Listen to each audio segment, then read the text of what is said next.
नमस्कार, प्रणाम। हम हैं रवि और आप देख रहे हैं आज न्यूज़ बिहार। सीवान जिले का यह मैरवा नगर है और मैरवा नगर में नवरात्र के प्रथम दिन राम कथा का यहाँ पर आयोजन किया गया है। प्रथम दिन से लेकर संभवतः 7 दिन या 9 दिनों तक यह कथा चलेगी और इस कथा को एक तरह से श्रवण कराने के लिए हम वृंदावन के से चल के आई है साध्वी श्री भाग्यश्री देवी जी, जिनसे हम बात करते हैं और समझते हैं कि इस नवरात्र में जो राम कथा का कितना महत्व है।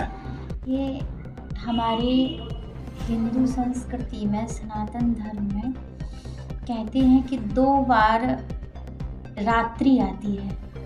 एक बार शिव की रात्रि आती है और एक बार शक्ति की रात्रि आती है। तो जो इस नवरात्र का जो शुभ उपलक्ष्य है वह आदिशक्ति जगदम्बा का जो है दिन है, दिवस है।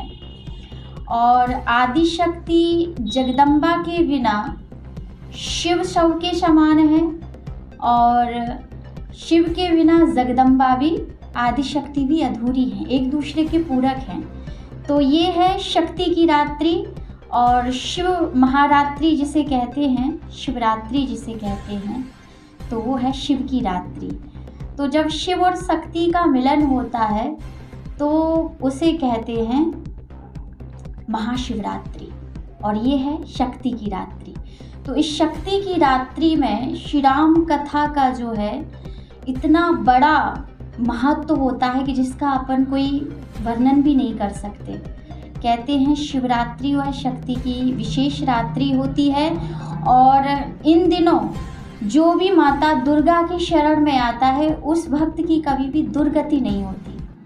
माता दुर्गा अपने भक्तों की रक्षा करने वाली। तो मैडम ये बताइए कि जैसे आज का जो समय है जहाँ हर तरफ चारों तरफ द्वेष, लालच, मार काट फैला हुआ, इस समय में राम कथा का कितना महत्व है? देखिए, अगर आप धन भी 2 प्रकार के होते हैं, एक होता है दूषित धन और एक होता है अच्छा धन।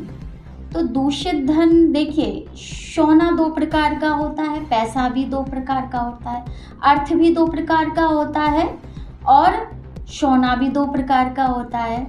तो मतलब भगवान कहते हैं कि धातु नाम आस्मि कांचनम, धातुओं में सोना मैं हूँ। और यहाँ राजा परीक्षित ने सोने में कलयुग को वास दे दिया, तो एक म्यान में 2 तलवार तो नहीं रह सकती।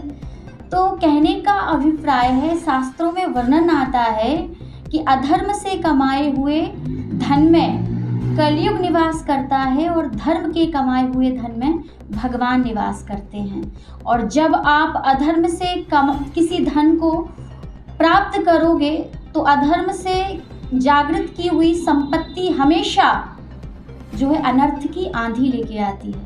तो ऐसे अधर्म के धन से आप दूर रहें, 2 पैसा भी कमाएं संसार में लेकिन अच्छी नीयत से, तो आपको बरकत भी उतनी ही होगी। मैडम, आज के समय में देखा जाए तो हमारी युवा पीढ़ी जो है वो काफ़ी दिग्भ्रमित है, विभिन्न प्रकार के दुर्व्यसनों में मतलब अपने आप को लगा रही है, उनको वो धर्म से विमुख होती जा रही है। उनके लिए क्या संदेश देना चाहिए? आज की युवा पीढ़ी के लिए मैं बस इतना ही कहना चाहती हूँ, जो जैसे कि अभी एक कलयुग में घटना घटित हो रही है जो बड़ी ही वायरल चल रही है, आप सभी लोग सुन रहे हैं कि हमारी इस संसार में पत्नी वह होती थी जो एक समय पे अपने पति की पतन से रक्षा किया करती थी और धर्म पत्नी वो होती थी जो पति को अधर्म के मार्ग से खींच के धर्म के पथ पर, मार्ग पर चलना सिखा देती थी। लेकिन सतयुग में भी ऐसी सीता हुई जिस सीता माँ ने त्रेता में माता जानकी जनक जी के यहाँ जन्मी, जिस जानकी ने कमल के पराग से नीचे कभी कदम नहीं रखा, लेकिन जब पति पर विपत्ति पड़ी तो कांटों पर चलने के लिए 14 वर्षों के लिए तैयार हो गई वह नारी।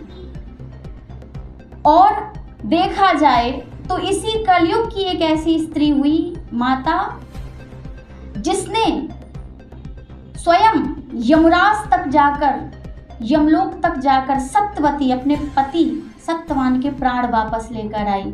लेकिन आज मैं उस पत्नी के लिए कहूँगी जिसने झूठे छलावे के चक्कर को बचाने के चक्कर में अपने सत्यवादी पति को मारकर, उसकी हत्या करके, उसके टुकड़ों को काटकर उसको मौत के घाट उतार दिया। तो मैं ऐसी देवियों के लिए, ऐसी पत्नियों के लिए कहूँगी कि राम कथा में आओ और अपने जीवन को सुधारो, अपने चरित्र को सुधारो। क्योंकि राम कथा को जब सुनोगे तो राम कथा में एक पत्नी को पति के साथ में कैसा व्यवहार करना चाहिए, एक पति को पत्नी के साथ में कैसा रहना चाहिए, ये केवल और केवल श्री रामचरितमानस ही सिखाता है। तो मैरवा में आपका ये पहला प्रवचन है राम जानकी मंदिर में। मैरवा नगर वासियों को क्या संदेश दें? मैं मैरवा निवासियों के लिए, मैरवा के समस्त श्रद्धालुओं के लिए, भक्तों के लिए बस यही संदेश देना चाहती हूँ कि मैरवा निवासियों का जन्म तो श्री राम कथा से नहीं हुआ, लेकिन इनका अंत जरूर राम कथा से हो। ये ऐसे ही जीवन पर्यंत राम की कथा कराते रहें और सभी भक्तों को राम की कथा श्रवण कराते रहें। क्या कथा कितने दिनों की है? कथा में क्या क्या? वैसे तो राम कथा नवोपरायण 9 दिन की होती है, लेकिन यहाँ 7 दिवसीय ही राम कथा है। भक्तों ने 7 दिवस के लिए ही मुझे बुलाया है, आमंत्रित किया है। कहने का मतलब है कि राम कथा सतकोट अपारा, हरि अनंत हरि कथा अनंता। जिस तरह परमात्मा हरि अनंत है, उनकी कथाएं भी उतनी ही अनंत हैं।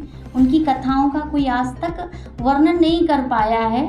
इसीलिए बस छोटे से शब्दों में गागर में सागर भरने आई हूँ। तो थोड़े से शब्दों को मैं 7 दिन में इस राम कथा को पूरा करूँगी और 7 दिन तक भक्त लगातार इस कथा को श्रवण करेंगे। मैं समस्त भक्तों से यही प्रार्थना करना चाहती हूँ कि इस राम कथा रूपी यज्ञ में अपनी बुराइयों की आहुति देकर अपने जीवन को सद्मार्ग पर चलाइए। एक बार परिचय बता दीजिए। राधे राधे, जय श्री कृष्णा, जय जय श्री राम। मैं पूज्य भाग्यश्री देवी श्री धाम वृंदावन की पावन धरा से इस मैरवा ग्राम में मैरवा नगर निगम में प्रथम बार मेरा आगमन हुआ है।